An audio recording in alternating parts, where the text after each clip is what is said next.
Good morning, everybody. Happy Wednesday. For those of you that are new, welcome. And for those of you that are returning, welcome back to the Torque and Thrust Talk Show, episode number 8. Have I Gone Daffy? My name is Bill, and today's show we will be talking aviation, gaming, and automotive news, learn industry terms with jargon in a jiffy, help you build a pathway to success with Career Corner, live listener Q&A, and our discussion this week, another controversial topic, Nightmare Before Christmas. Is it a Halloween or Christmas movie? Joining me today is fellow co-founder of the Three Green Simulations Group and and flight sim extraordinaire, Tommy D of Level Flight Simulations. Tommy, how you doing this morning? I'm doing well, Bill. Thank you. Good morning. And how about yourself? I'm doing good. Between sound checks and when we started, you got closer to your mic, so I'm adjusting the audio here real quick. Anyways, I'm doing pretty good. It's been an eventful week, I would say. Had a terrible landing going to DCA at the beginning of the week, which I texted you about.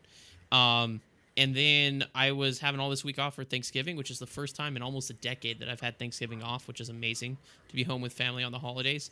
And then I found out, for training reasons, not my training, but somebody else is getting trained, so they paid for me to not fly my trip. So I'm actually off until December, which is phenomenal. So I'm super, super excited. That's kind of like the way that sounds. I attempted that for myself, but that was an epic fail. To get an extra week off in there, but just didn't happen. It didn't happen. Just didn't happen. All right. Okay. So how was your week then, Tommy? My week is actually going very, very well. It was actually very heavy with schoolwork, but I was able to get that done and was on a local news channel for about 15 seconds last night. Did you tell them about the Torque and Thrust Talk Show? I was trying to plug everything. I was at a farm picking up our bird for Thursday. Actually, we're doing ours on Friday. But okay, and to clarify, when you say bird, what do you mean? Our fresh turkey. Are you getting chicken? Okay, yeah. Oh, that's funny. Well, that's good to hear that everybody's having. You have Thanksgiving off, right, Tommy? This round? Yes, I do. Okay, well, see, that's good. Everybody's gonna be home. We'll talk a little bit more about that, but yeah, like I said, it's the first time in almost a decade for me being home, which is really nice. And actually, I got my schedule next month. I got my anniversary and Christmas off too, and mostly weekends.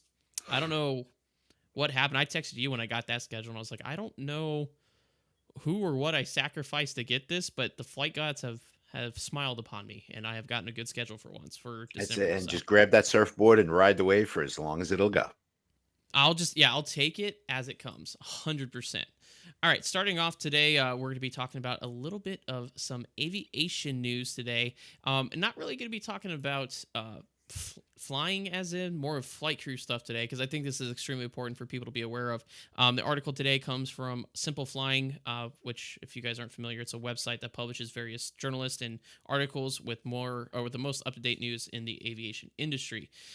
This one today we're reporting on is about the American Airlines Flight Attendants Association, or the APFA, and their contract negotiations. American Airlines flight attendants are preparing to picket at various U.S. locations due to ongoing contract negotiations and demands for pay raise, better scheduling, and increased benefits. Now, something I do want to emphasize is picketing is not the same thing as striking. During our contract negotiations, my father would text me a lot and be like, "Are you guys going on strike?" So remember, picketing is more of a not social media, but a PR informational to get out to the public what they are going through and what is going on with negotiations, to try to help quicken the process or put public pressure on the company to come to the negotiation table and finish off the contract negotiations. So that's what they're talking about here. Flight attendants are prepared to picket at various U.S. locations, and this is American Airlines. As right now, the deadline has passed. As of November 17th was the deadline before potentially organizing a strike. So there is a difference between a strike and picket, like I just mentioned, and they're talking legitimately about a strike. So without going too deep into it, with the national or the Railroad Labor Act, so we fall under that. Most airline industries do. We can't just go strike. So what ends up having to happen is we go into what's called like a 30-day cool down, in which basically there's an impasse. Unions will request mediation from the National Mediation Board and the NLRB, in order to try to come to some sort of agreement between the company and the union. In that 30-day period, the last week or two, they go into what's called super negotiations or super cool down, which is the last-ditch effort. And then after 30 days, if there's still an impasse, then the National Labor Relations Board and the Mediation Board can release the union to what's called self-help. And that is when they start organizing strikes and slowdowns and stuff like that. So according to this article, 17th was the end before they go into a 30-day cool down, which is what we just talked about. That the APFA and American Airlines have been negotiating a new contract for nearly 5 years. So they started before the pandemic. The pandemic kind of stalled it, like our contract, and now they're still negotiating for it. So that's where the holdup has been. The union has already had a vote of no confidence for the company leadership just after they had a death of an American Airlines flight attendant in Philadelphia on a layover. They said the union had written the company multiple times to be moved from that location due to safety concerns, and that they were ignored. And also, when that happened, the company and their leadership were pretty much indifferent to the death of that flight attendant. So it's pretty intense negotiations that's happening over there at American Airlines. And the reason I want to highlight this is 100% pro union, if you couldn't tell. We've seen other things like Amazon. Amazon's a big one. The Cincinnati group is trying to become, their warehouses are trying to become unionized. JFK 9, which is the Cincinnati Amazon warehouse, is unionized. So, keep up the good fight the good fight, stay together, stay strong, stay persistent, and you guys will succeed. So I'm all pro union. But back to, before I go too hard on a tangent, what I'm really talking about here is this isn't just happening on American Airlines. This is happening at United. I'm not sure about Delta, but I know our flight attendants are still trying to negotiate their contract. Even they're usually the last ones to get their contract. The first, if I remember correctly, the first one that came to the table from United was so subpar, and they voted it down immediately. So they're still struggling to get a fair contract for what they do. And you got to understand, flight attendants do way more than pilots do. We have more highly specific skills for specific airplanes, but flight attendants not only have to handle customer service, they're the face of the airline, they're also trained on multiple aircraft. We are only typed and fly on one airplane at a time, minus, Boeing 737 variants, but they are all over the place. So they can go fly a 737 1 second and then go jump on a 777, and they have to know all the emergency procedures, equipment. And that's another thing. They have medical training, they have emergency training beyond what pilots get. So what they do is extremely important, and what they're asking for, I feel like, is not too much to ask for, because they do deserve better. They definitely do deserve better. Um, so that was that first part. And normally I just realized I skipped over the week in aviation. We usually start off with week in aviation, but I wanted to talk about that first because it is an extremely important topic right now in news. But this week in aviation history, something I normally start off with, I kind of did it backwards. But this week in aviation history, we talk about November 21st, 1783. Now, if you remember last month, we talked about October of 1783 when there was the first tethered flight of a balloon by the Montgolfier brothers. Now, November 21st, 1783, is the first free or untethered human flight with Jean-Francois Pilatre de Rouzières. He flew about 500 feet and traveled 5 miles over Paris in the Montgolfier hot air balloon. So this is the first time that there was free flight. It wasn't tethered to anything on the ground. Super significant because that's technically the first manned flight. So, with that being said, that's all I got this morning for aviation news. I'm going to be handing it off to Tommy here to talk a little bit about gaming and automotive news. Take it away, Tommy. Thanks, Bill. Good morning, everyone. Hope everyone's having a great day, getting prepared for this weekend if you do celebrate. Uh, Today's gaming update is a little bit of a look forward. It's coming from PC Gamer magazine, and as you can tell, when I do the gaming updates, I do refer to PC Gamer quite often because they will cover not only PC but console-based games at all. But about a week ago, they have released a fairly large article, and I'm just going to bullet point it. Otherwise, we'll be here for a month of Sundays. They have released the possible games that will be released for the calendar year of 2024. It'll start in January, and there's some older games that come up. Tekken, I know, has been around for quite a while, and it breaks it down by month. So I started looking into some of these. One of the good things is also about this is it's broken down by month and then sub-broken down in alphabetical order for those of you who are like me and just want to see what we want to see. Me being a Star Wars nerd, I actually went straight to March of 2024 where there's going to be Star Wars Outlaws. So we're going to start following that, and I'll have an update on that for those of us who are strong with the Force. Also, March of this year is the proposed release date for Microsoft Flight Sim 2024. Please don't ask, still on the fence about it, because I have those of us, like Bill included, that have study level aircraft. We're still waiting to see if this is going to translate to Microsoft 2024, because in all honesty, the payware aircraft, some of them are not cheap because you're actually purchasing a license. My 700 variant of the PMDG 737 cost me $69. Plus with some of the add-ons that I use to not only make it more realistic when I'm home and I just want to fly, but also when I'm live. The article itself is very, very short. Basically, it's like, hey, did you know there are going to be new games coming out in 2024? Bam, here's the list. And the list is well over 400 games. That is a tremendous a list. I was actually pretty awestruck when I saw this list originally Sunday.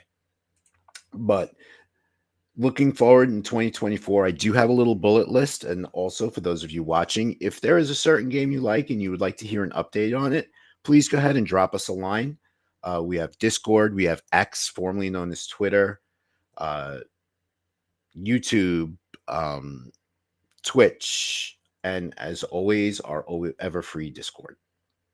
So that's really the big update for gaming news. The next subject I would like to transition here is to the automotive section. And again, I'm by no means automotive expert, but I'm going to give it a shot. So this is actually a pretty interesting article. It came from Motor Trend. So a lot of us are familiar with the car buying online service, Carvana. It's essentially, if you're not familiar with it, essentially you go to Carvana's website, you spec out your car, and they deliver it to you. Now, I've had a friend who actually did this, and initially they give you the car for 1 week or 100 miles to test drive. If you don't like it, you call them, they send the truck, they pick it up, they drop off. Now, once you go through this process, Everything else is integral to the Carvana website, including your financing. You actually start filling out all your financing paperwork. They have their own financing department, the same as it would work as if you went to a dealer, but it's just all online through Carvana. So Hyundai is facing a prime opportunity is the name of the article. And I read it's not extremely long. It came out on in Motor Trend's November 17th issue.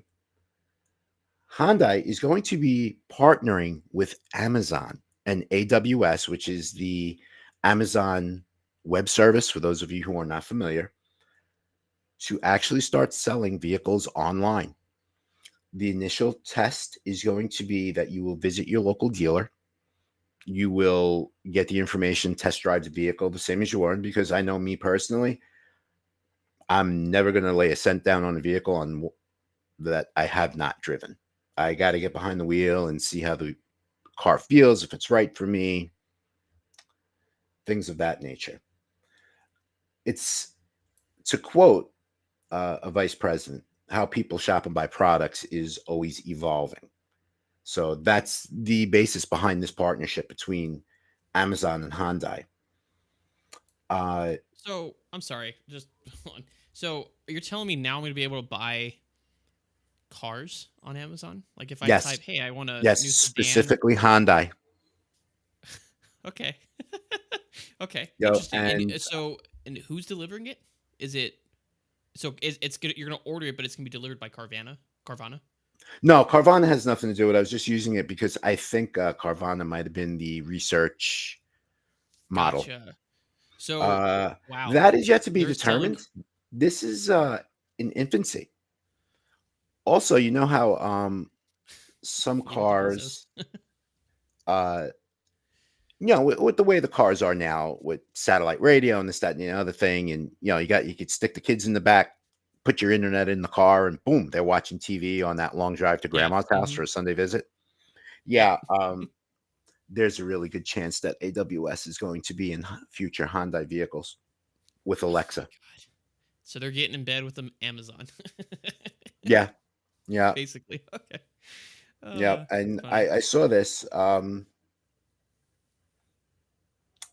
I have a very good understanding of Amazon, and uh, I'll be honest with you, this does not surprise me at all. This It does not doesn't. surprise me at all. There is a fairly large building in Seattle, Washington, that I'm pretty sure there's three or four solid floors of nothing but research and development. Oh, okay. Uh, Yeah, that's probably where they're getting So this. But yeah, and it's going to be interesting to. I'm going to keep an eye on this and see how it goes. And this could be available as early as 2025. And when you think of the sheer logistics of a problem, not a problem, but of a project like this, it's tends to be there's going to be problems. Every new idea is always plagued by some sort of problem, right? But we'll see how it goes, and I'll keep everybody in the loop on this because it most certainly piqued my attention.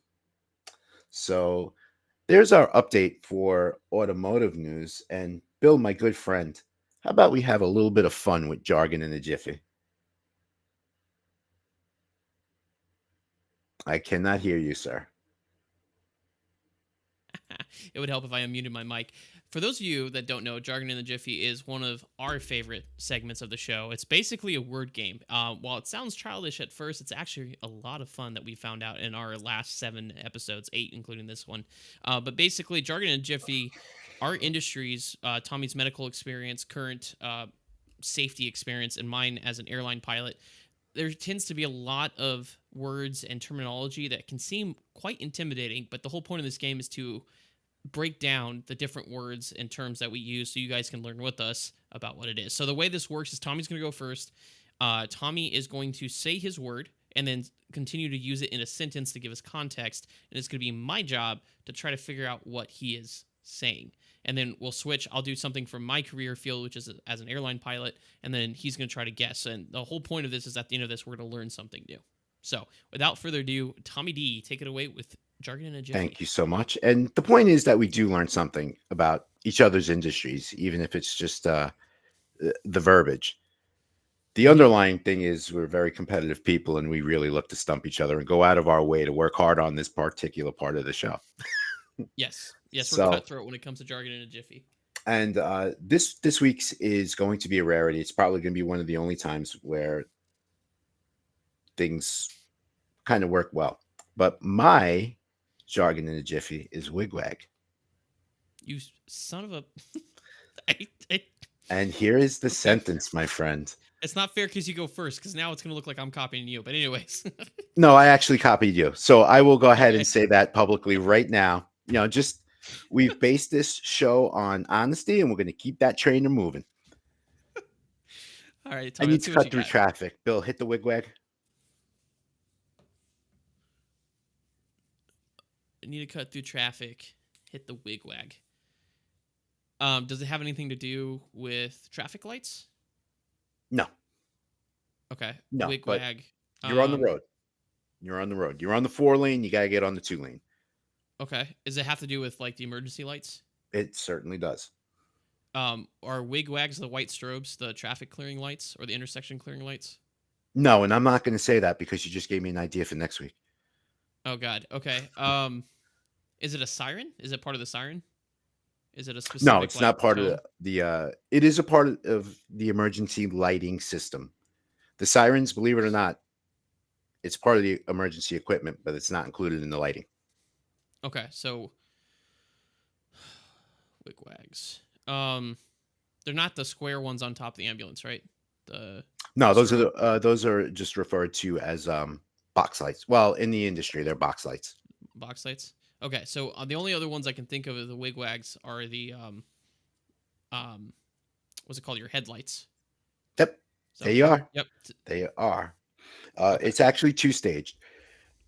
When I first started my career, Mm-hmm. battalion chiefs in FDNY used Suburbans. Suburbans have always been a battalion chief's vehicle, even throughout the extent of my career. The Uh-huh. wigwag used to be a huge white spotlight on the Yes. driver's side, and it would just kind of float in a figure It eight. would float, yeah.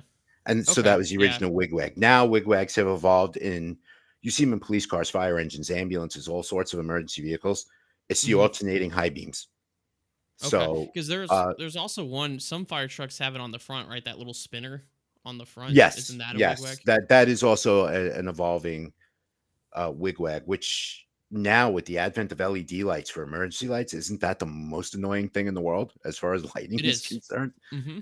But Yeah, and it is. that's what Well, it's designed to do. The alternating is to let people headlights know. are Yeah. designed to catch your attention not only through your rear view mirror, but both door mirrors, both your side view mirrors as well. To let them, yeah. I mean, that makes sense. Yeah, because I remember because the ones I was talking about traffic are the white ones that are on top of a police car on the sides. Those are called traffic clearing or intersection clearing. They're meant to be white strobes so you can somebody's coming through. Hmm. But Side it's funny strobes. you mentioned side strobes. Yeah, it's funny you mentioned the LEDs though, because there was West Melbourne PD was a my college town. There was Melbourne, West Melbourne, Palm Bay, Port Malabar. So it was a big city, kind of made up of different jurisdictions. And I remember the first time I ever saw a West Melbourne PD car, because they are probably the more ritzy, if you have to say, more income bait. Like they have higher income than the rest of the jurisdictions. So they had really nice police cars, but they're the only ones that had LED lighting all over the car. So they had slick tops, and then they had siding, like skirt lighting too. And when those things lit up, you could see them 5 miles down the road. They were Yeah, and so that's bright. actually the so when it's specific to police cars, Hmm. one, I've been there, done that. That really lets you know in a hurry that they would like to have a conversation with you on the side of the road about Yeah, something. yeah, it Um, was bright. Also, when these lighting packages are designed for all emergency vehicles, safety is a massive part of it Oh yeah, it's because visibility. Yeah. yeah, they want you to be seen from a long time Hmm. away because I've personally done this. I've been on the Van Wyck Expressway, the Cross Bronx Expressway, to where I transverse 2 lanes with my truck because we're blocking an accident scene and we're going to be out there working. Mm-hmm. Oh So yeah. rather my truck get hit than me or my partner. Right. Mm-hmm. That And makes then sense. eventually you call for the fire department. And this is the one thing about firemen that I've always made friends with. They are always very, very happy to come and shut down any road you wish for as long as you desire. Yeah, because it creates a headache for police officers. Yeah, They the don't state care. police, when specific to NYPD, their highway patrol unit, Yeah. um, they're th- well, it's not just a happy conversation. We'll Yeah. leave it It's at that. yeah.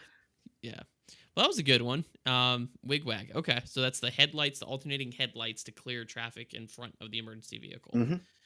Nice. Okay. Well, my word, ironically, is wigwag. And like Tommy said before, I didn't copy Tommy.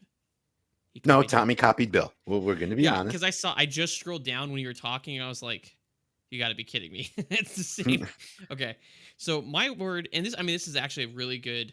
Um, this is a good way of doing it because it goes to show you that the exact same term, doesn't necessarily mean the exact same thing, right? So my word is also wigwag. The sentence is, um, thank God for the wigwag lights in low visibility. Otherwise, I wouldn't have been able to tell where the edge of the runway was. Does Okay, that so make it sense? has to do with lighting, Okay, yeah, it does. runway lighting specifically. It's technically not runway lighting. It has to do with the boundary of the runway, but it's not technically runway lighting. But they're called Are wigwags. There's an you know official when term, you're but that's what we call them. uh, coming through the threshold, it's not uh, visible, but at the end of the runway, you have the alternating red and white lights, signifying there's what 1,000 feet of runway left. It's 1,000 or 2,000 feet, whichever one is more, if I remember correctly. Okay, so the longer the runway, 2,000. The shorter, 7,000 foot It's might give you the 1,000 foot. A yeah, 10,000 foot runway might give you 2,000. yeah. So at 2,000 feet, the first 1,000 is red, white, and then it turns red. Yeah, or the amber lights on the side of the runway too. If the last 2,000 or last third, whichever's more, it turns amber. Anyways, but yeah, sorry, I'm getting to the nitty gritty of those lights, but they don't have to do. They're not on the runway. If that makes sense, they are lighting. They're associated in a sense with the runway, but they're not considered runway lights. You wouldn't see these on the Is it the runway. Pappies? Nope, because those are called pappies. Okay. Well, I didn't know if you guys, put a little twist on it up there in the cockpit. Nope, pappies are Um, pappies. There is no there is no pappy is pappy. It's already shortened up for us. We can't really do anything okay. to it. So, Gotcha. Gotcha. and for those of you that Uh, are wondering, pappy is precision approach path indicator. It's a visual thing which now I can't use on any segment because I know Tommy knows what it is. But pappies are the four lights. Fassies are the four lights, but they're in a 2x2 configuration. right. 2 red, 2 white. You're good. Red over white, you're good. Yeah. Um, are they flashing maybe amber lights that are off runway, off taxiway that denote um, the end of the runway as you're coming in on an approach, especially a low visibility approach? Okay, so you're saying it's approach? Are you saying it's approach Part of lighting? the approach lighting. It is not part of approach lighting. Okay. I'm narrowing it down if you notice. I started at the far end of the runway, worked my way to Well, the the thing is, threshold. you keep. I told you it's not part of the runway. It's not a part. It's not approach lighting. It's not part of the runway. So Oh, I'm not gonna give it to you, but is it the warning so it's lights not. coming from a taxiway? Like the flashing The, yellow? Are they yellow? okay, where are those?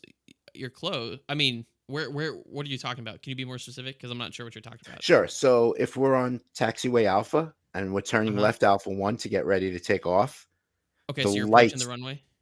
yeah, the Okay. lights right there would be the hold short point flashing Okay. lights there.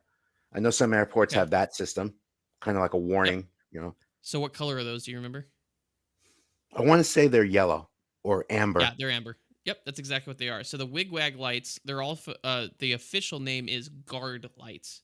They're guard lights. So normally standard wigwags are the 2 light configuration that are in the grass on the sides of the taxiway, a beam, a hold short line, and they'll flash amber back and forth to denote that's the hold short line. And those are extremely helpful in low visibility situations because we sometimes can't see the whole short line too far back. So that helps us visually see where it's at. Also, when you pull up to a whole short line in a larger airplane, you also can't really see when you get too close. You can't see beneath the nose, so you'll often rely looking out the window, and those wigwags will help kind of tell you where the whole short line is. And also, more recently, the more modern ones are the in taxiway ones. We talked about turtles last week, if you remember, Tommy. So Hmm. turtles can also be wigwag lights, which is the in-ground lighting that flash. They alternate back and forth in front of the hold short line as enhanced lighting to let us know that there is an active runway there and not to cross without clearance. And So good those job. are also amber, if I believe. They're all amber. Yeah, wigwags are ambers. There's no wigwags that aren't amber. There aren't red wigwags, there aren't blue or green. It's only amber. They're only associated with the whole short line. There are no other wigwags out there, at least in the United States, in terms of taxiway lighting or runway lighting or lighting in general. There are no wigwags other than those ones. And like I said, the official name they're called guard lights, but we call them wigwags because they wigwag back and forth. So, and that goes to show you that even though wigwag in EMS is a term, it doesn't necessarily mean it's the same term. But but the common thing is it is lighting. We did figure that one out. So it is Caution lighting. lighting. It is, yeah. It's caution light. It's the same. And when you say that the alternating, because it's the same thing. Like if you were looking at an ambulance and you painted the ambulance lights, headlights like amber and set it up next to wigwags at the airport, it's the same thing. It's just they're just alternating amber lights. So, and you'll see them more common at the big airports that they're in the ground and they just flash yellow in a pattern kind of like this. They're just kind of dancing back and forth. They're Yeah, you can. alternating yellow. That's actually pretty cool. Now I'm sitting there like thinking of some guy with 2 amber flags like back in the day. Yeah, I mean it's basically the same. It's just to let you know, especially in low visibility night situations, where the whole short line is. Is what it is. It's all it's doing. It's just to it's another step to prevent runaway incursions. Well, that actually All right, so sparked the that research thing for me too. I'm actually going to look yeah, well, into uh since the advent of the wigwag lights in aviation right there. I wonder what the percentage of runway incursions that dropped because of oh, this I lighting I system. bet you there's tons of FAA studies because before they do any lighting changes like that, they do huge studies. For example, at Florida Tech, Florida Tech was helping the FAA Pegasus research group do research on incandescent light bulb X's, like when the runways are closed, versus Mhm. LED, and how far out you can see them during the day and at night. I didn't get to do that one. I did angle of attack research with the FAA, or I was an instructor that went up with one of the flight instructors that was helping the FAA. So, but yeah, so they do definitely test that. So there's going to be tons of information about that if you go and check that out. If you're wondering about wigwags, there was tons of tests performed before they actually implemented them. And that's So funny too because emergency lighting in all emergency vehicles kind of matured the same way. You went yeah, from I mean they have to. incandescent lights to strobe lights, the actual 1980s strobes, Yeah. Hmm. and then later on to LEDs. Like the way it's almost Yeah. like the same progression from Well, yeah, it's incandescence because to it's LED. yeah, it's because it's just brighter. It's more consistent and it's brighter with less energy usage, so it makes it more efficient. And that's why they do all those tests and stuff like that as well. All right, so that was jargon in a jiffy. That was a good one. Like I said, shows 2 terms that, even though they sound exactly the same, don't necessarily mean the exact same thing across 2 separate industries. So, with that, we are moving on to Career Corner. So, Career Corner, it used to be Comment Corner.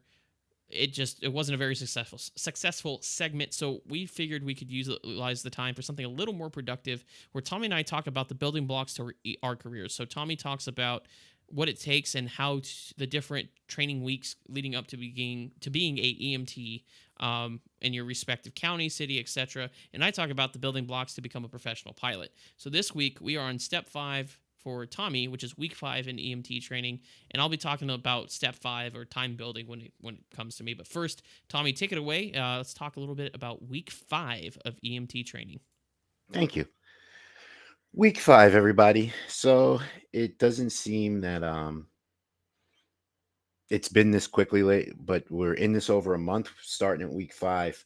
Last week we ended that you're still getting your kinematics of trauma and your trauma assessments in, and we kind of threw clinicals into it.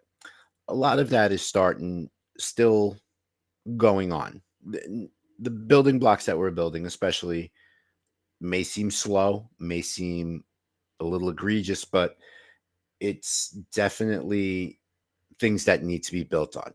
So, starting at week 5, we're just about starting to go away from trauma. We're starting to wind down. We're ending the lectures with the several different types of shock, from hypovolemic to neurogenic, all over the place. We're going to touch on cardiogenic shock, which will come up later on in the course during medical emergencies, specific cardiac, but we're still in the trauma section. We are breaking down more and more. So a 4-hour class, we're going to probably do one lecture that's about 90 minutes and with integrated breaks throughout. And we're going to start breaking you more and more into your skill stations to start learning and emphasizing the skills. Now, we've heard me for the past 4 weeks talk about patient assessment, whether it's trauma or medical. We're still going to be doing this, and this is going to be a staple skill throughout this entire course. So as far as we're concerned on the talk show, you're going to hear the words patient assessment ad nauseum. The theory behind that is, and when I got my instructor, I actually had to take a 40-hour class in teaching an EMS methodology, that repetitive persistence is one of the things. So we may be repeating things 1,000 times, but we're repeating it in different ways. Um, and that's just to help a candidate start getting things in their minds. Because at some point, not that we want you to be robotic, we want you to be automatic, not Elon Musk automatic. Just we want your brain and your hands to operate independently and in sync. And that's one of the key things that happens at the end.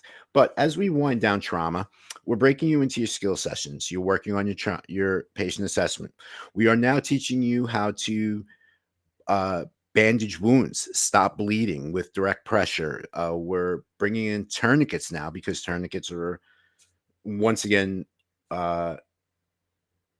in protocol. Sorry for the pause there. Something else popped in mind, but it was totally inappropriate to say. I've seen the tourniquet, just as an example, in my career.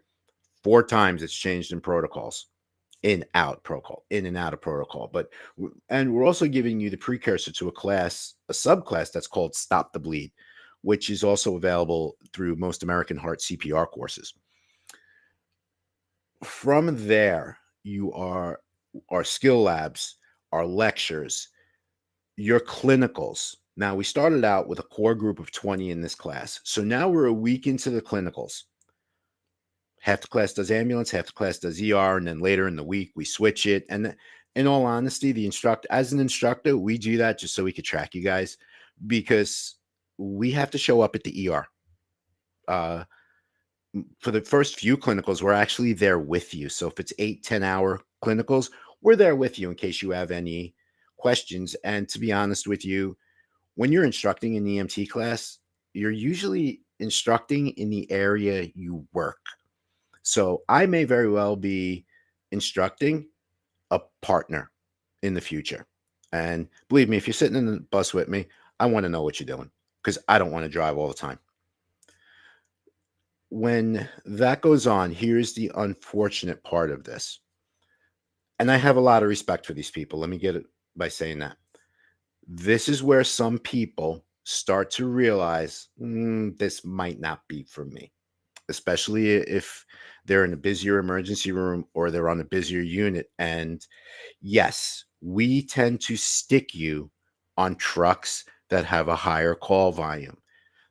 The higher the call volume, the more a candidate will be exposed to, and the more calls that you're exposed to, the greater your learning curve. So you can actually see it comes out like, me being Italian American and having to use my hands, it goes like this. So it's all about broadening your learning spectrum. That's basically the theory behind that. So after we have some conversations with people who may want to drop out of the program. And it's we do talk to them to see maybe if there's a barrier that we could work through and have them continue training, or is it, yeah, I just no, I'm going home to play video games. I ain't doing this no more. And you know what?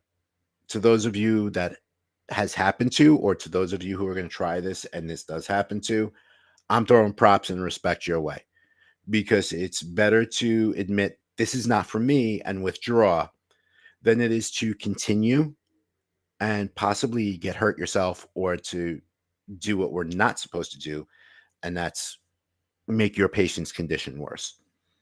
By the end of week 5, the expectation on a candidate that is doing their ambulance clinicals is to have 2 very well documented patient contacts with the crew signatures. Now, I touched on this last week, and I'll just kind of roll over it quickly this week.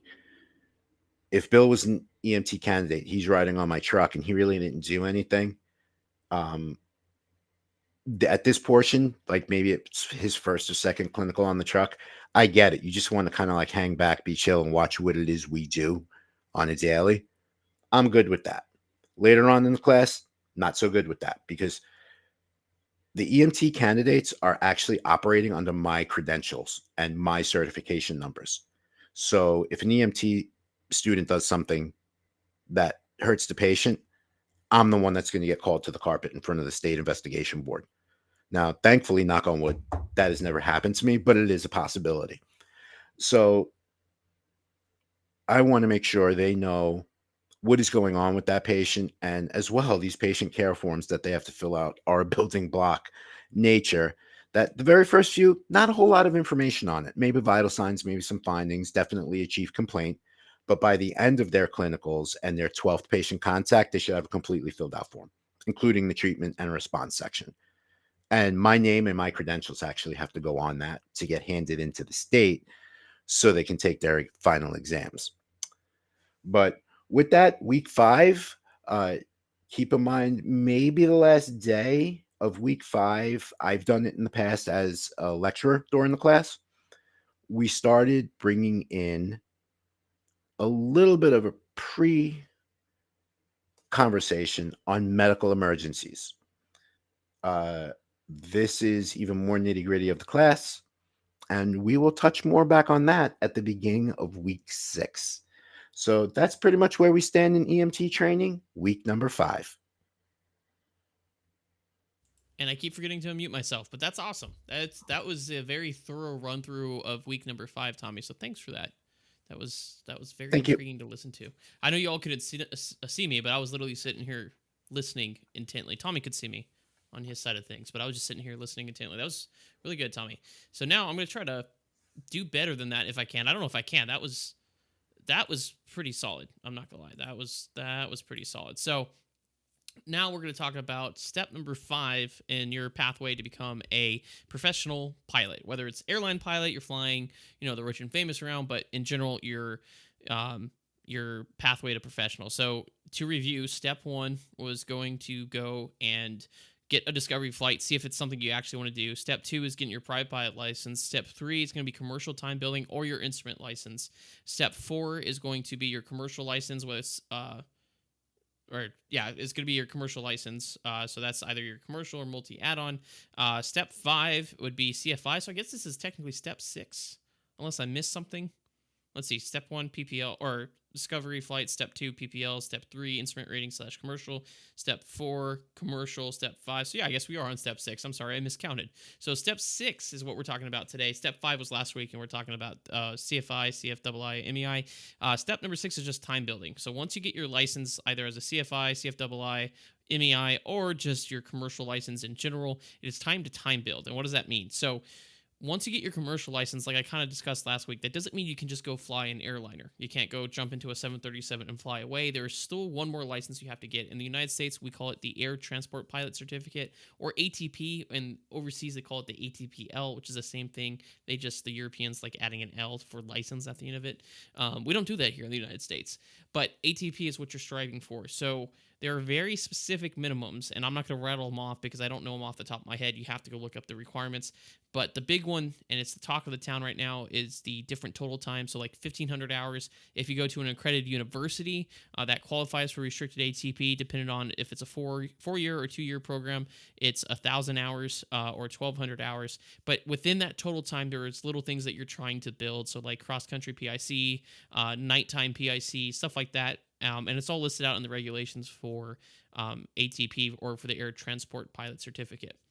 So all you're doing is working at this point, which is nice because you've finally gotten to the point in your career where you're not spending money, but you're being paid to do your flight training stuff. So that's extremely an important part of your career. But a lot of people do flight instruction. That's what I did. It's honestly the path of least resistance. It's the most common way, honestly, to get your flight time that's required for ATP. But people do other things. There's parachute jumping. There is pipeline inspection. There's a mirror flight, which is a lower time requirement to get in and fly cargo around. So there's a lot of different options that you can do to build that time. But the key is, no matter what, if you're trying to get to the airlines or professional, even with professional like charter, there's a certain time requirement for insurance that you have to meet. You're still building towards that time. So like I said, most of the time you're doing it as a flight instructor, teaching students, getting your time that way. Then once you get that flight time, then you can start, or getting near that flight time, I should say, you can start applying to airlines. And then the airlines are actually going to be, if you do go the airline, right, the airlines are the ones that are actually going to pay for your Air Transport Pilot Certificate. So you don't have to worry about that cost of training, because your training at the airlines will qualify you to take the check ride for ATP. The only thing that they're looking for is that you have the flight time minimums or near them before you go. For example, when I went to Envoy, I was sitting at, I think, 954 hours. So I didn't quite have the 1,000, but after talking with Envoy, I knew we agreed that the flight sim time in the level D simulator can be used towards total time for the ATP. So with 36 hours or whatever the amount of time I was going to spend in a level D flight simulator at Envoy, it was going to be all counted towards my restricted ATP. So therefore, I was able to go into class with 954 hours total time because I was utilizing the time in training. So that's why I'm saying you apply when you're close. You don't have to wait until you're right at the 1,500 or right at the 1,000 hours.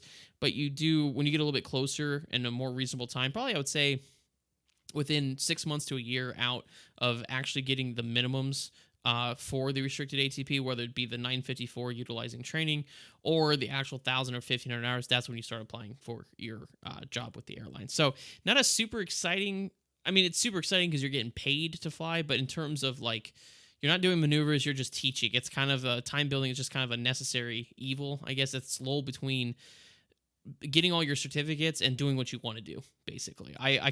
Being a flight instructor was one of the best times of my career. I absolutely loved it. And that's why I continued on being a line check pilot or line check airman at Envoy. I do love instructing. I love teaching. So it was a little bit more of a highlight of my career. I know other people didn't enjoy it as much, but like I said, it's necessary for you to time build to get to that point. So like I said, not anything super exciting, but that is step 6, because I miscounted apparently. That was step 6 of becoming a professional pilot. Up next after that career corner is we have a live listener Q&A. So we're actually streaming on 3 platforms today. 4. So we got YouTube, Twitch, and we're live on X or Twitter. I still call it Twitter, but it's X after it got bought by Elon Musk. The network We're formerly live on known there as as Twitter. well. Formerly known as Twitter, exactly. And then also on TikTok Live as well. So we're live on 4 platforms. Tommy, Snowy has a question for you from TikTok Live. A couple of them, actually. But he's asking if the Amazon car sales, does it come with Prime 2-day shipping? I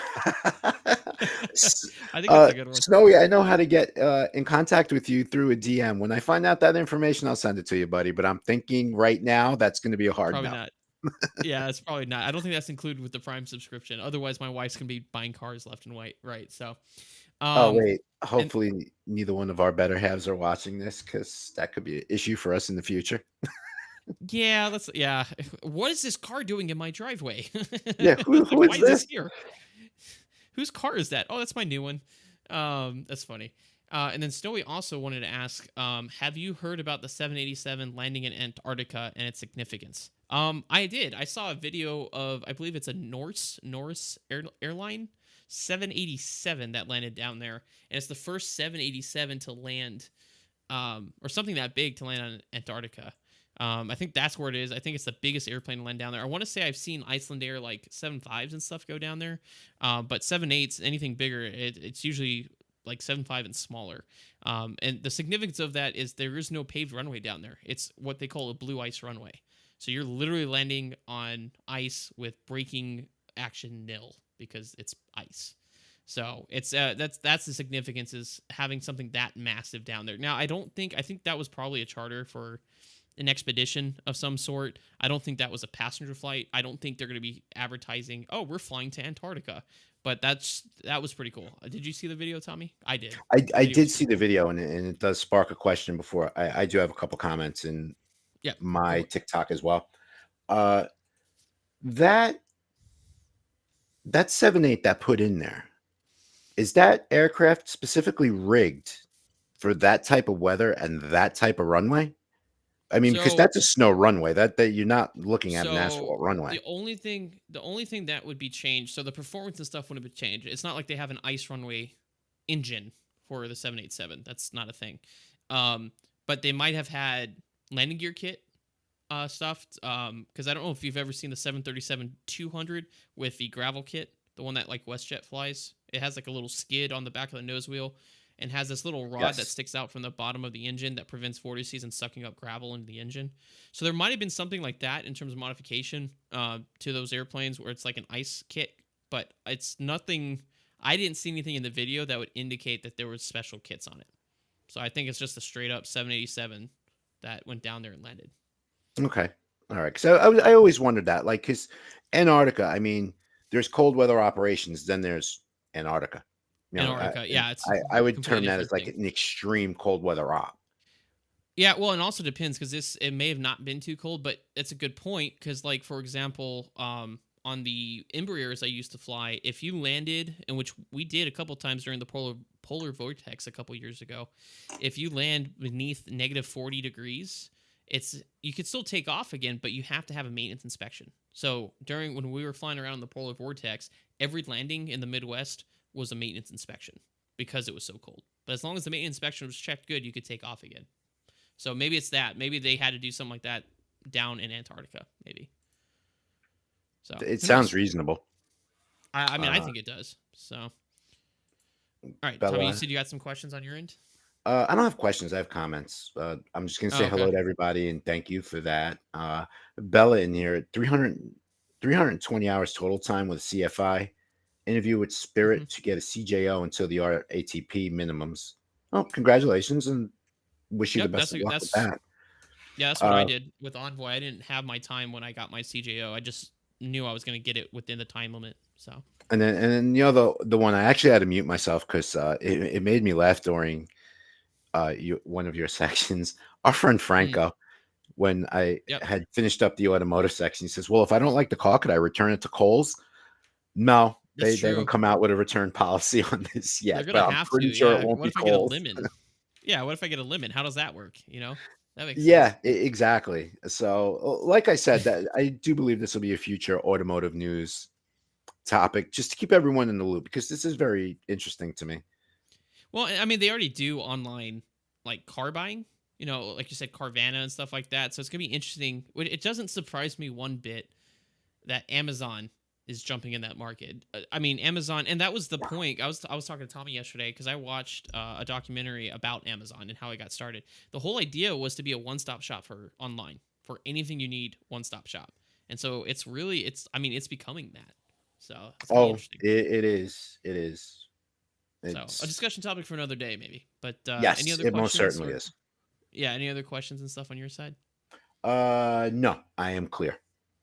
Okay, cool. So that will now transition to us to another controversial topic on the Torque and Thrust Talk Show. Drum roll. Today we are. Thank you, Tommy. Today we are talking about one of the most controversial topics amongst adults, mind you. This isn't even kids, adults.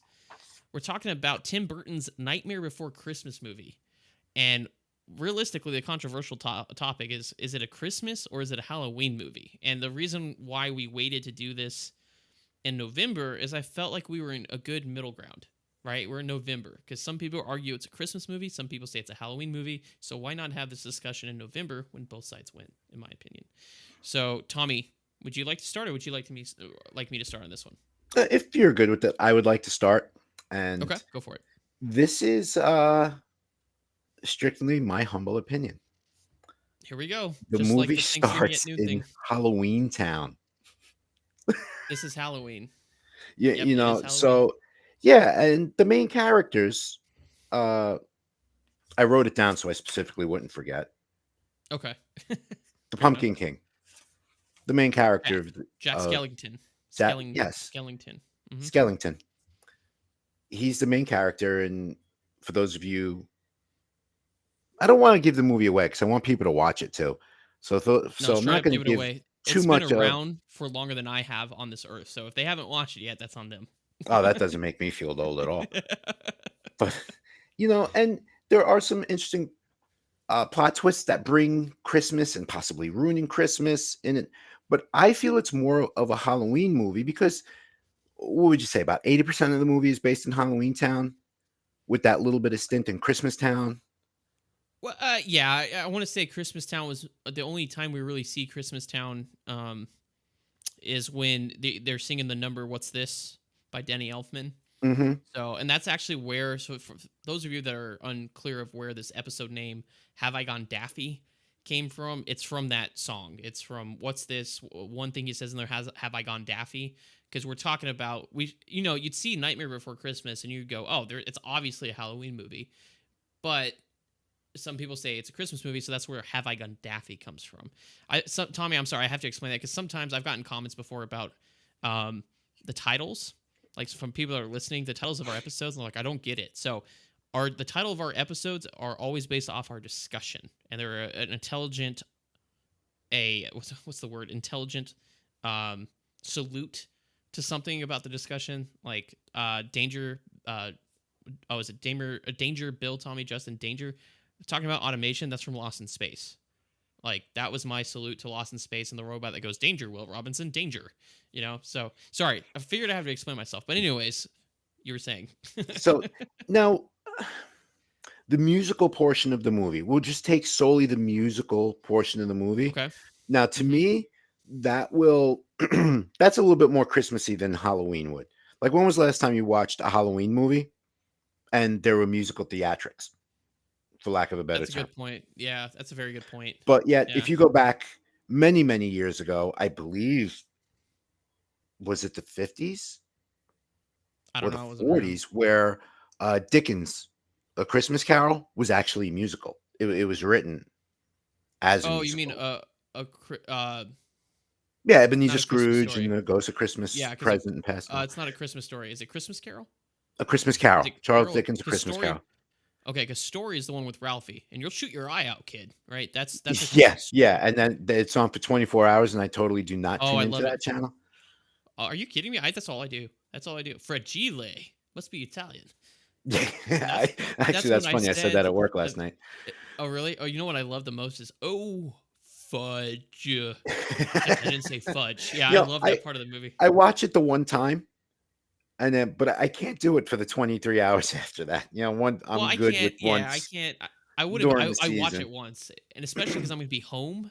You best bet I'm gonna be watching at least once this year. So, anyways, I'm sorry. Oh, So sure. yeah, so you're But talking. Like. that portion to me does scream a little bit more Christmassy because you think of musicals, whether it's on or off Broadway, they're more uplifting type shows. Yeah. We're not going to discuss the tale of Sweeney Todd, which I saw Oh, on I love Broadway. Sweeney Todd.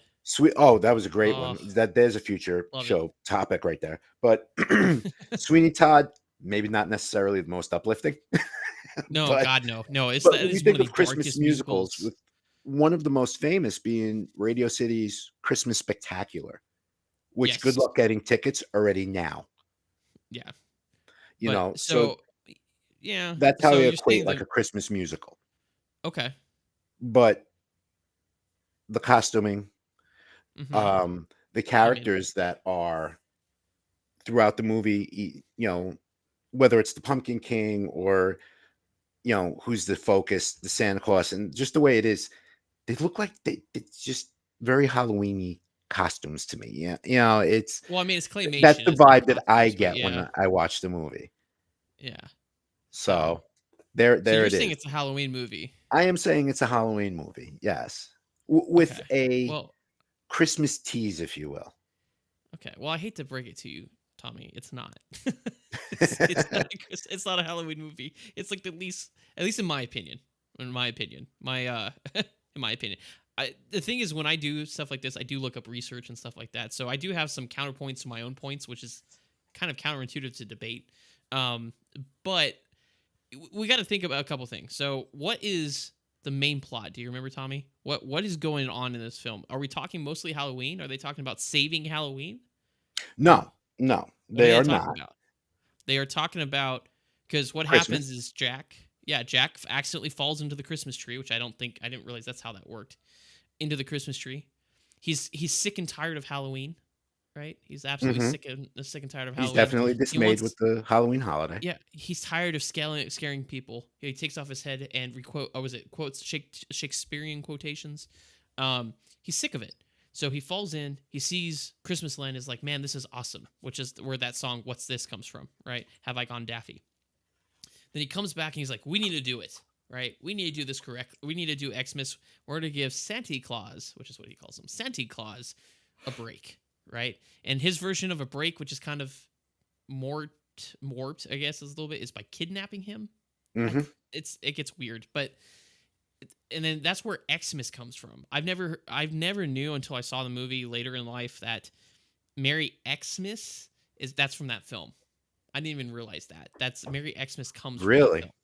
Yeah, because if there's a scene where after they kidnap Santa Claus, they're trying to build or put together all the weird presents from Halloween Town for the Yeah. kids. And on the top it says countdown to Xmas. So that's where Xmas comes from. Is from this movie, which is amazing. I didn't realize Interesting. until, like I said, until I watched it, that's where it came Kind of from. became a cult classic term right there. It is, yeah. So Merry Xmas. So that's from this. Now, when do people use that term? You kind of fell right into my point. Well, When do yeah, people right use that? during the Christmas Correct. season, if you So will, holiday season. right. So they wouldn't have got it from a Halloween movie. They wouldn't be using it during Christmas time if it's not a Christmas movie. All right. So there's point number one. You fell into my trap, Tommy. Muhahaha. You fell into the first one. But the second one is we got to look at the plot line, right? Because the way I think of it is a majority of the plot line is attributed to what? Is Xmas. It's everything about Xmas, even though it's in a Tim Burton dark sort of way, right? Like they're the Jack in the Put Box it is actually mildly. terrifying. Jack in the Box, yeah, it's kind of warped, but the whole idea, the majority of the thing of the movie is taking over Christmas, right? Kidnapping Santa Claus and then saving Christmas in a weird, advertent way where they actually release Santa Claus that they were holding hostage with Mister Oogie Boogie Man, Hmm. and yeah, so it's kind of warped, but the whole thing is about Christmas. It's them building presents, trying to prep that. In fact, at the very beginning of the movie, they're finishing up with Halloween. So they're talking about this is Halloween, Pumpkin King, blah blah blah. And they're the very beginning. They're like, "Oh, good job, Bone Daddy!" Right? Like it's Hmm. the finishing of Halloween.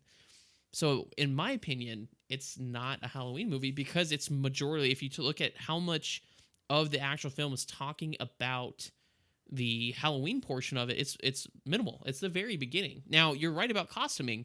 They're creatures, right? They're creatures of the night and of Halloween Town. But if you remove how they look from the actual plot line and what they're saying, what they're doing, it's a Christmas movie. They are majority. I can't say that right. The Majority. majority of the movie is them talking about Christmas. It's all about Xmas, right? That's a huge thing. Um, so in my opinion, it is a Christmas movie because like I do have a list on my Amazon Prime of movies that I bought. So like Corpse Bride, 100% Halloween movie, no doubt that there is no glimmer of Christmas in there. And then Nightmare Before Christmas, it's kind of the same claymation, which mind you, some of the greatest like Rudolph the Red-Nosed Reindeer, the Abominable Snowman, all that was claymation, right? So even look Hmm. at the way the film was made, it falls more in line with Christmas movies, because there are a lot of Christmas movies out there, classics too, that are claymation. So if you want even want to look at the style in which they are made, it is more like a Christmas movie as well.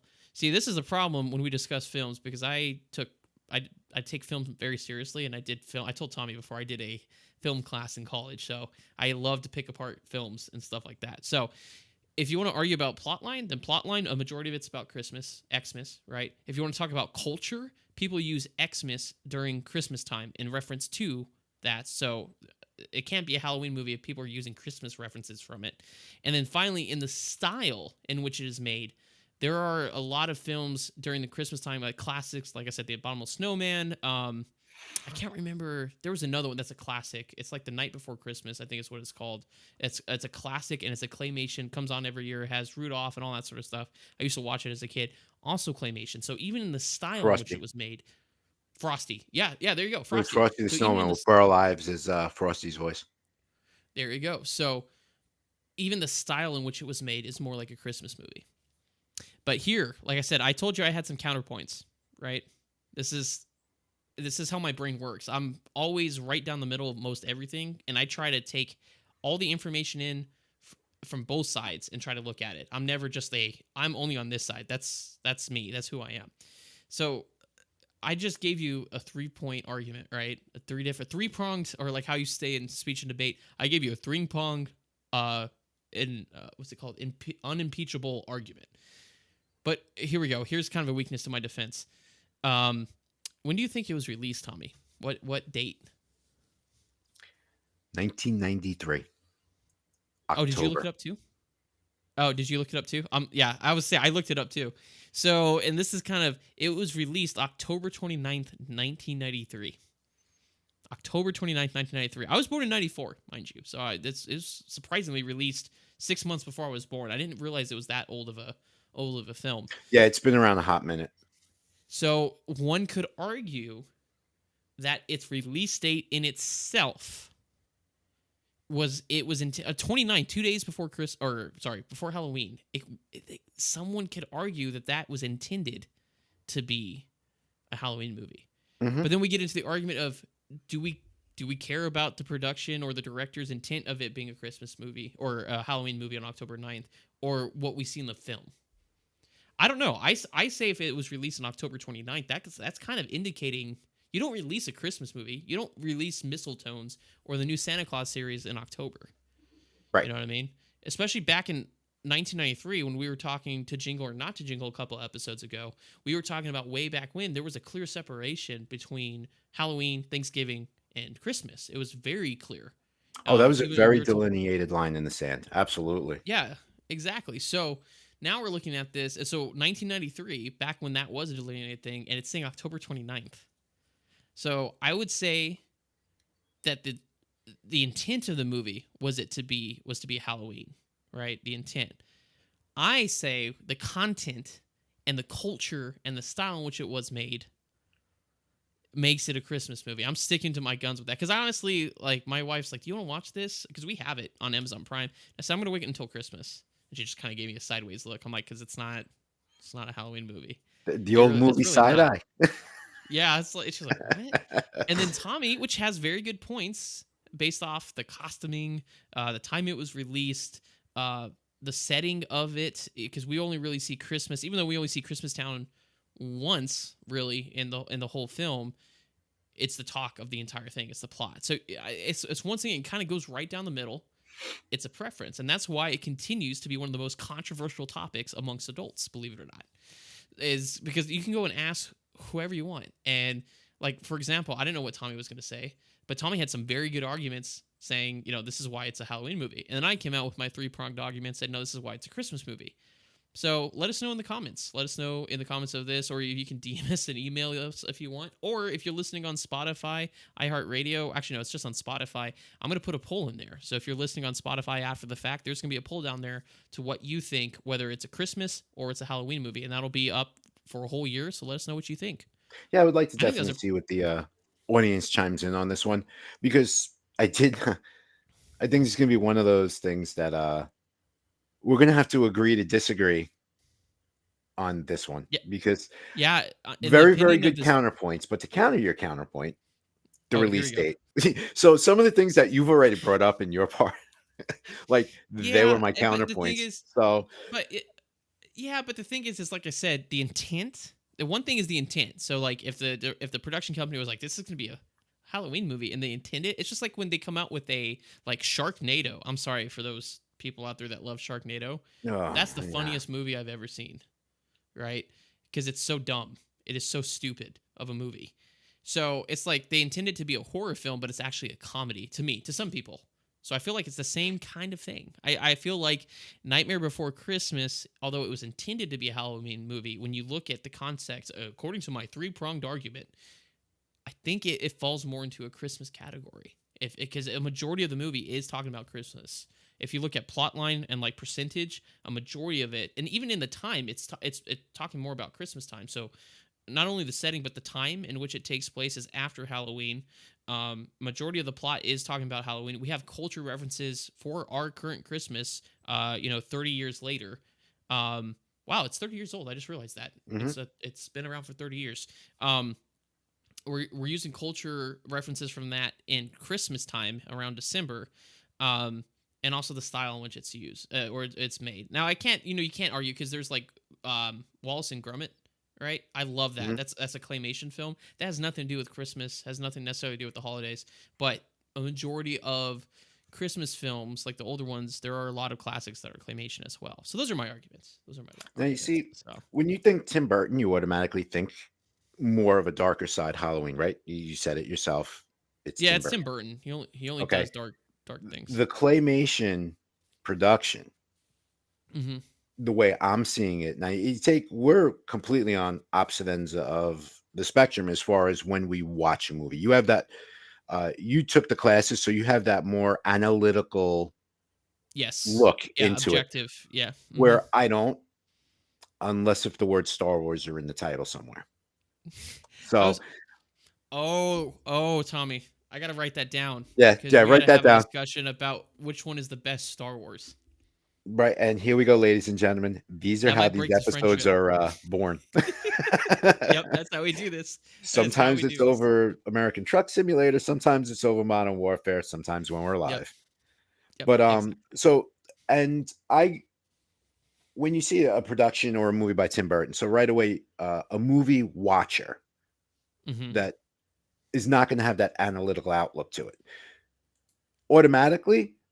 Halloween. m- Yeah. Yeah, and that's where my mind goes. Now with the claymation, because 52 years old, I still watch Rudolph every year, Yep. right? Because I really enjoy Yukon Cornelius. He just cracks me up, you know?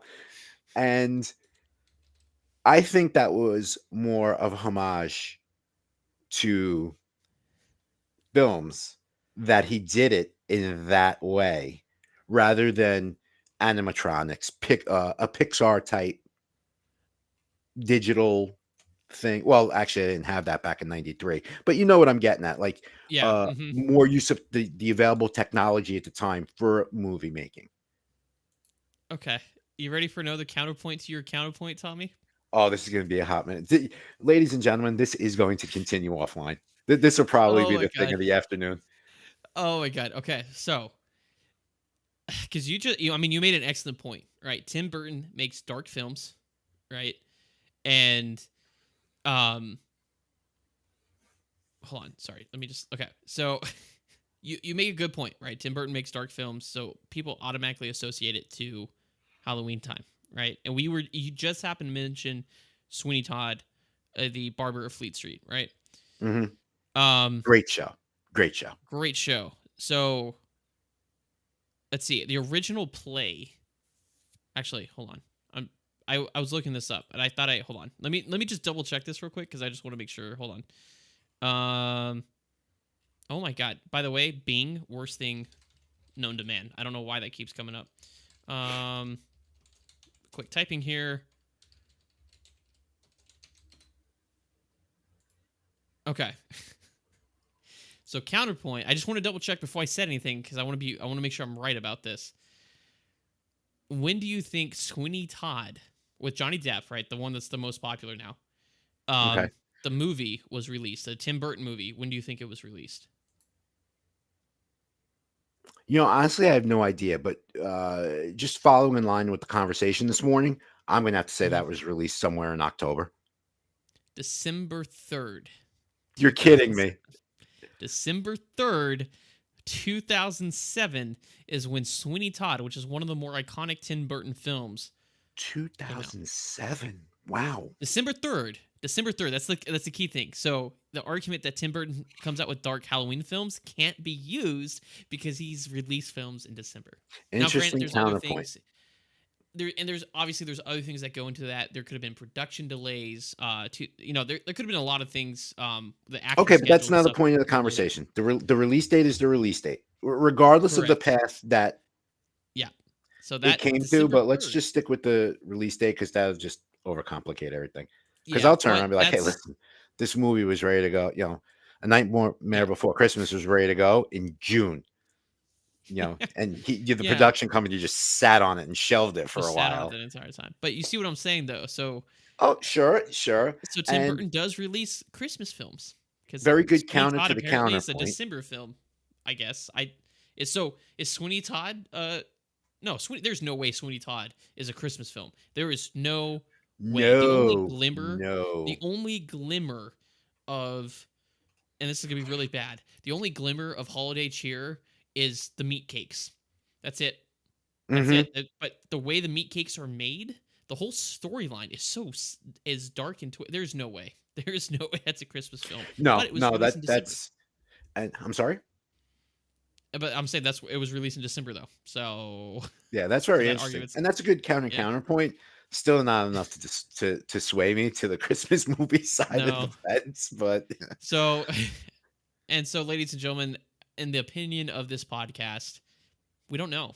It's a split right down the middle. Like I said, if you're looking to be tomorrow or today, the podcast will come out on Spotify. There's going to be a poll there under the actual description where you can go participate in a vote and let us know what you think is the appropriate time to watch Nightmare Before Christmas. Is it a Christmas movie or is it a Halloween movie? Because Tommy and I can't decide. Tommy and I are on complete total ends of the spectrum talking about it, and there's a lot of good points and counter arguments that we made one another. I honestly don't know other than my personal preference. So yeah, feel free same to go here. check No, that out. no idea. Yeah, I have no idea. So feel free to check that out and do that poll in the description. Let us know And, what you and think. let us know what your opinion is. We Yeah, absolutely. definitely would like to hear from you guys on what your opinion is on this. Yes, absolutely. So with that, ladies and gentlemen, that is going to be a wrap on episode number 8 of the Torque and Thrust Talk Show. Episode number 8, which was called "Have I Gone Daffy?" Which hopefully now you guys understand the reference to that. Just a couple short announcements. Just a reminder, if you guys are enjoying the show and want to interact with us more, we do have a free Discord called the Three Green Simulations Group. There's a little QR code that just popped up there. There is a special channel for the Torque and Thrust Talk Show where you can post questions and comments and even suggest a topic that you want us to discuss like we just did. We love input from you all as well. Also, another big announcement is we are now on Twitter, or X, or it's Twitter, but bought by Elon Musk. It's now X, whatever. We're on there now, and that's going to be the best place to catch updates about the show. And we actually just went live on there today for the first time. So if that's more your platform, we're on there now as well. So be sure to follow us. It's on there on the screen. Our handle is going to be at Torque, the letter in, Thrust, TS for Talk Show. So at Torque in Thrust Talk Show. So with that, everybody, have a absolutely wonderful Thanksgiving tomorrow. Eat lots and lots of turkey for us. And if for some reason it's not your thing or you don't celebrate turkey, just eat lots of food for us. Celebrate and be thankful for what you got. And on behalf of the Torque and Thrust Talk Show, I am Bill. I am Tommy. And thank you guys, and we will see you next week.